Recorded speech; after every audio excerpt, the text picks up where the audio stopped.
I'm a 32-year-old man who thought I had found my soulmate. For 3 years, my fiancé and I shared a life filled with laughter, love, and dreams for the future. She was everything I had ever hoped for, smart, beautiful, and full of charm. But the days leading up to our wedding unraveled everything I thought I knew about her, leaving me shattered. About a week before the big day, I started noticing subtle changes. At first, I chalked it up to the stress of wedding planning. Weddings are intense, right? But soon, little things began to gnaw at my peace. She started being secretive with her phone, stepping out to take calls, and offering vague, dismissive answers when I asked who she was speaking to. One night, her phone buzzed while she was in the shower. A message popped up from someone saved as just D. Something about that moment sent a chill down my spine. I didn't invade her privacy by opening the message. Trust matters, after all. But I couldn't shake the uneasy feeling it left behind. Later, I casually asked, "Who's D?" I saw a message from them earlier. She didn't even flinch. "Oh, just an old friend. He's going through some stuff, so I've been talking to him." "It's nothing, babe," she replied with a calmness that should have reassured me. But it didn't. There was something in her voice, something I couldn't quite place, that left me uneasy. Still, I pushed the doubts aside. After all, we were days away from becoming husband and wife. What kind of man doesn't trust the woman he's marrying? As the week went on, her behavior grew stranger. Late-night wedding planning meetings with her maid of honor became more frequent. Her responses to my texts grew delayed. And when I asked how things were going, she grew defensive. I convinced myself I was imagining things, that maybe the stress was getting to us both. Then, the night before our rehearsal dinner, my world began to crack. She was out again, last-minute wedding errands, she said, while I stayed home, trying to relax. That's when one of my groomsmen called. "Hey man, I don't know if I should say this, but I just saw her." I sat up alarmed. "Saw who?" "My fiancé." "What do you mean?" "She's at this coffee shop with some guy. I think it's her ex." They were sitting close, like real close.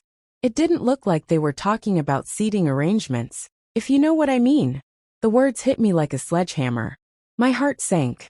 The woman I was about to marry was meeting with her ex, alone, the night before our rehearsal dinner.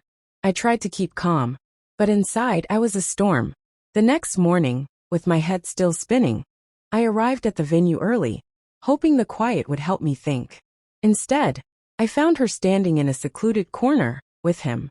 I didn't need to get closer to recognize him. Her ex. They were laughing, smiling, standing far too close for comfort. My chest tightened, my pulse pounded in my ears. This wasn't a misunderstanding or a coincidence. I approached them, my voice steady but cold. "What's going on here?" Her face drained of color as she stammered. "Oh hey, you remember D, right? We were just catching up." "Catching up?" I repeated, my voice sharp. "We're getting married tomorrow. And you're catching up with your ex? Are you serious?" He just stood there, smirking like he had all the power in the world. I wanted to wipe that smug look off his face, but I wasn't going to lose my composure. I turned to her. "Tell me the truth. What's really going on here?" She faltered, her words tumbling out in a jumbled mess. "It's not what it looks like. He's just going through some things. And I wanted to be there for him. We've been friends for a long time. That's all. I swear." Her lies were so transparent it was almost insulting. She wasn't just meeting up with him to chat, or lend a shoulder to cry on. It was clear this was more than friendship, and I wasn't about to let her play me for a fool. Without a word, I turned and walked away, leaving them both standing there. I didn't shout, I didn't fight, and I didn't give them the satisfaction of seeing me crumble. Instead, I walked out of that venue and out of her life. The truth was undeniable. The woman I thought I loved, the woman I planned to marry, wasn't the person I thought she was. As painful as it was to walk away, I knew in my heart I was making the right decision. And so, on the day I was supposed to say "I do," she stood alone at the altar, while I reclaimed my dignity and my future. I was about to marry a woman who, despite everything, still had feelings for her ex, and I had been lied to for who knows how long. The morning of our wedding, I woke up with a strange sense of calm. I knew exactly what I needed to do, but that didn't make it any easier. I went to the venue, dressed in the suit I had picked out for the happiest day of my life, though now it felt like a cruel joke. I prepared for the inevitable, knowing that the day would go nothing like I had envisioned. The ceremony began, and everything appeared perfect on the surface. But I knew the truth, and there was no ignoring it. Standing at the altar, waiting for her to walk down the aisle, my heart pounded, but not with excitement. It was pure unfiltered rage. The music played, and there she was, looking radiant, like she had no idea what was coming. She walked toward me, and I felt a lump form in my throat. As she reached the altar and the officiant began to speak, I stopped him mid-sentence. "I'm sorry," I said, loud enough for everyone to hear. "But I can't do this." A murmur rippled through the crowd. Her eyes widened in shock, and she whispered, "What are you doing?" I ignored her completely and turned to face the guests. "I need to be honest with all of you. There's something you don't know. Yesterday, I found out that Emma's been meeting up with her ex. She's been lying to me, sneaking around behind my back. And I'm not going to stand here and marry someone who clearly doesn't respect me." Gasps filled the room. Her family looked horrified.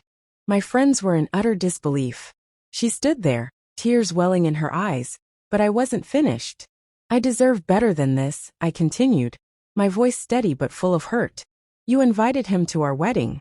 You lied to me over and over again. And I'm not going to let you make a fool out of me." That's when the real entitlement kicked in. She grabbed my arm, crying now. "Please don't do this," she begged, her voice trembling. "You're embarrassing me.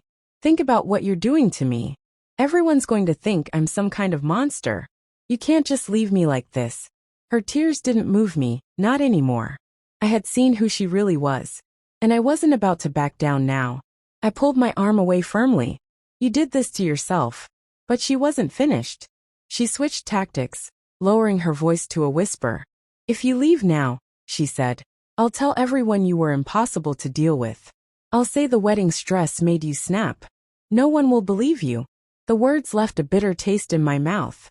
Even now, after everything, she was still trying to manipulate the situation, trying to paint me as the villain. But I wasn't going to let her get away with it. "Go ahead," I said, my voice ice cold. "Tell them whatever you want. I don't care anymore." With that, I turned and walked away, leaving her standing there, sobbing in front of our family and friends. I didn't look back. I didn't need to. I knew in my heart that I had made the right decision. Things got messy after that. She tried to spin the story, telling people I'd overreacted, that I was paranoid, that I couldn't handle the stress of the wedding. But the truth came out. People saw her for who she really was. A liar, a manipulator, and someone who thought she could get away with everything. Her ex didn't stick around long after the wedding fell apart. And from what I heard, she ended up burning a lot of bridges with her deceit. As for me, I walked away hurt, yes, but also relieved. I had dodged a bullet. If she could lie to me so easily, if she could manipulate me like that, and try to twist the truth, she wasn't the person I thought she was. I wasn't about to spend my life with someone like that. So yes, I left her at the altar. And I don't regret it for a second. The moral of the story is simple. If something feels off, trust your gut. And if someone tries to manipulate you, make you feel like you're in the wrong for setting boundaries, don't hesitate to walk away. You deserve better. Thank you for listening to my story. If you have any thoughts or experiences to share, I'd love to hear them. Please leave a comment. And if you want to hear more stories like this, don't forget to like and subscribe.